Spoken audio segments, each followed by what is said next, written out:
Hello, everyone. My guest today is Miriam Quintana. She's building a company called Fairmeadow Home, which is a doorstep laundry service. They do not price by the pound. They price per the bin, which is a big deal. We're going to jump into it. Miriam, are you ready to take us to the top?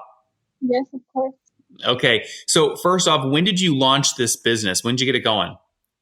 So we started in June of 2018, and we just started working on the idea for a couple of weeks, kind of like nitpicking all the details.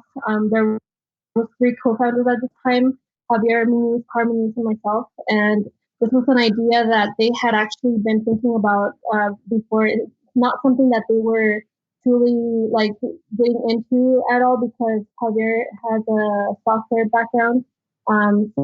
So they didn't really have the time for this, and we were just sitting in our living room one time thinking about the kind of business that we could start because we were actually thinking of something more software wise.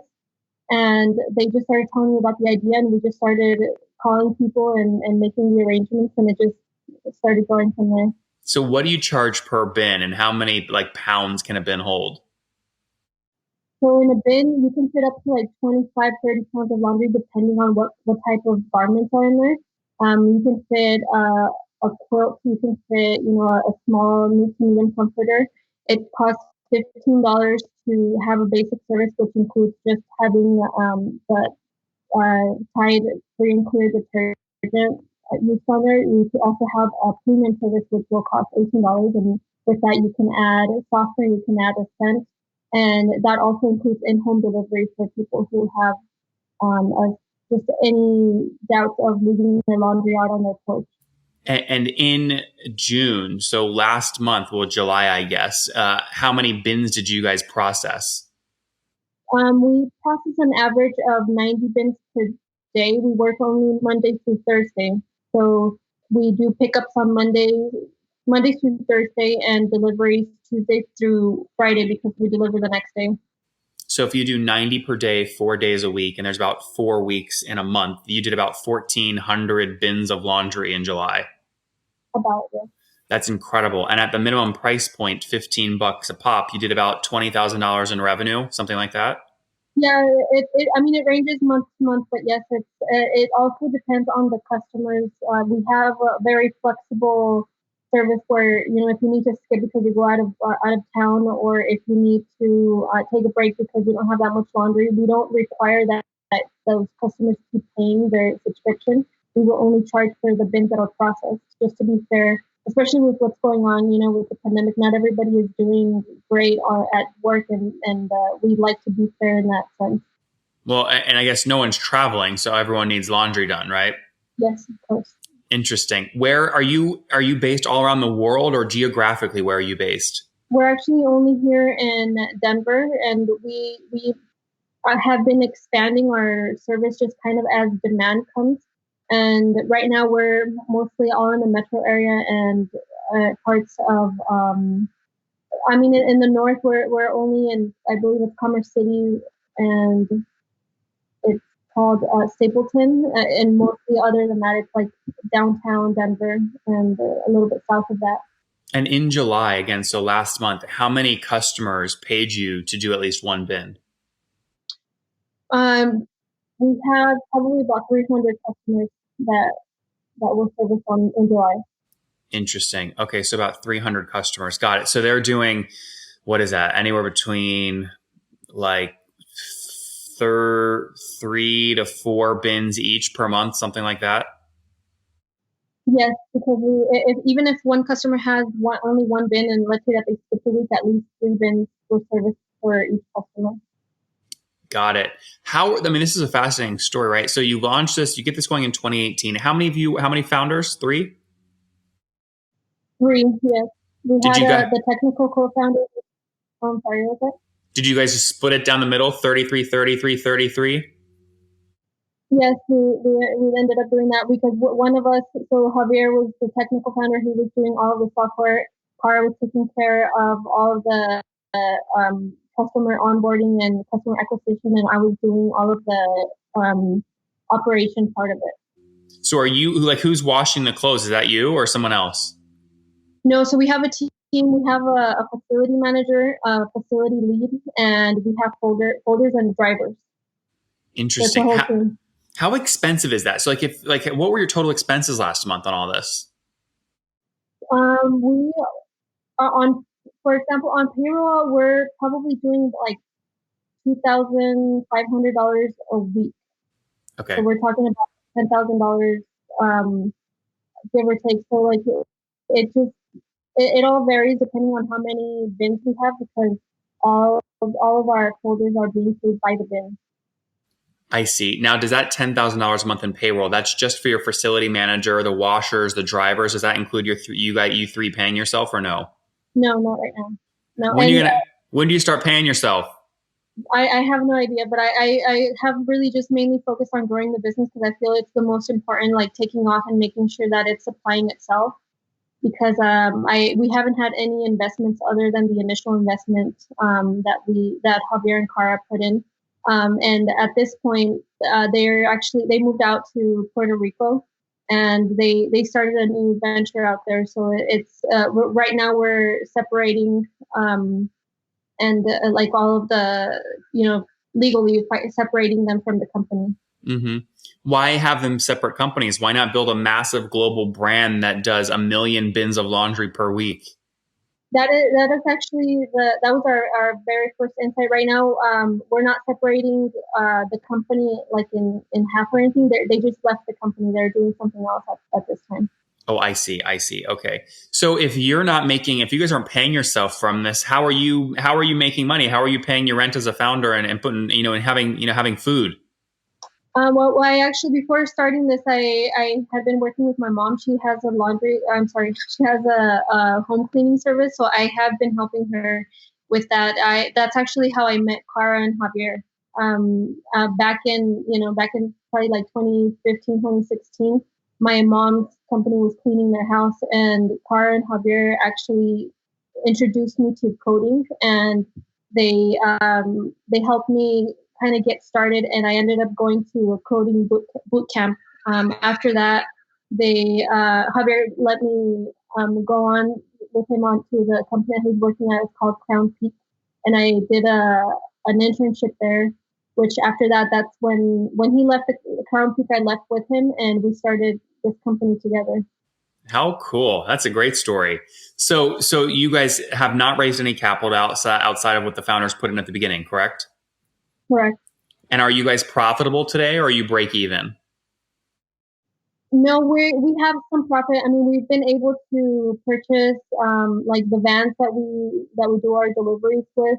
We've been able to. How many of those are there? We have 4 vans. Wow. Okay.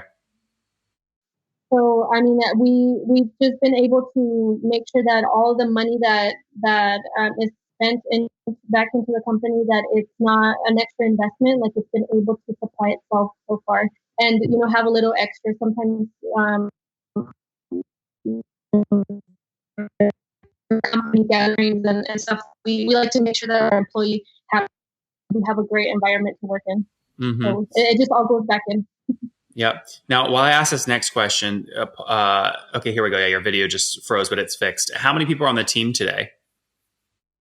We have 6 folders, the facility lead, facility manager, and 3 drivers. So that's about 12 people with me. Sometimes I jump. I like to kind of be there and on the ground with everybody and try to make sure that everything's running smoothly. 6 folders, 1 facility manager, then you, then 3 drivers, and then 1 or 2 other co-founders as well. So 12, 13 total. Correct. Okay, interesting. Yes. And is this a sticky product? So, I mean, do customers ever cancel? What's your churn rate?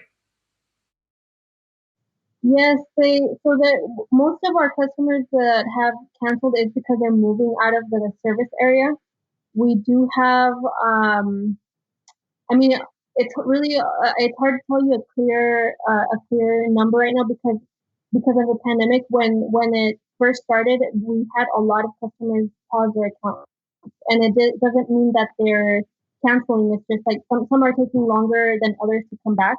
The need for the laundry definitely pushed a lot of people back and started, they started pretty early on, and like they tried to stop in February and started back in March, April.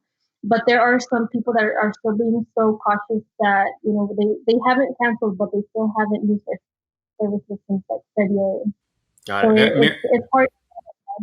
It's a great story. How much? So if you're doing $20,000 a month right now in revenue, what were you doing a year ago? Do you remember? Honestly, it's hard. I can't remember what number that was, but just as soon as we kicked off, it seemed like to just stick pretty fast because all the demand in the area that we started, it was pretty high. Very good. And back then, it was kind of taking care of all the numbers, and it's not something that I have on my books. All right, fair enough. Let's wrap up with the famous five. Number one, what's your favorite business book? I think the Toyota way, is that? Yep, that's one. Yep. Number two, is there a CEO you're following or studying? Not at the moment, but that's a good idea. Number three, what's your favorite online tool for building Fairmeadow Home? I think Facebook has been great. It's really been because of the community that we started in. There are so many Facebook groups that give us access to like kind of like that ground into each one of the communities that we're in. We have several groups that we have been added to by our customers, and that has really made our numbers go up. Number four, how many hours of sleep are you getting every night?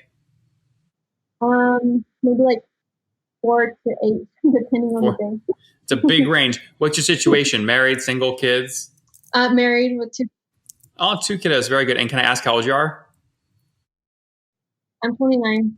29. Last question. What do you wish your 20-year-old self knew? That's a hard question because there are so many things that I wish I could tell myself, but I think the most important thing is to just try new things because you never go anywhere until you start trying and failing and getting back up and trying again.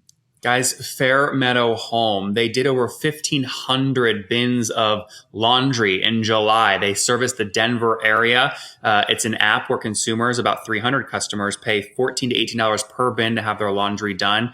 Customers on average doing 3 to 4 bins per month. That's how we got that revenue number. The company is bootstrapped today. Miriam is running it with her 2 co-founders. They have a facility with 6 folders, 1 facility manager, and 3 drivers, 4 vans that they own. As they look to continue to scale, 12 people on the team, they are profitable today. Miriam, thanks for taking us to the top. Thank you.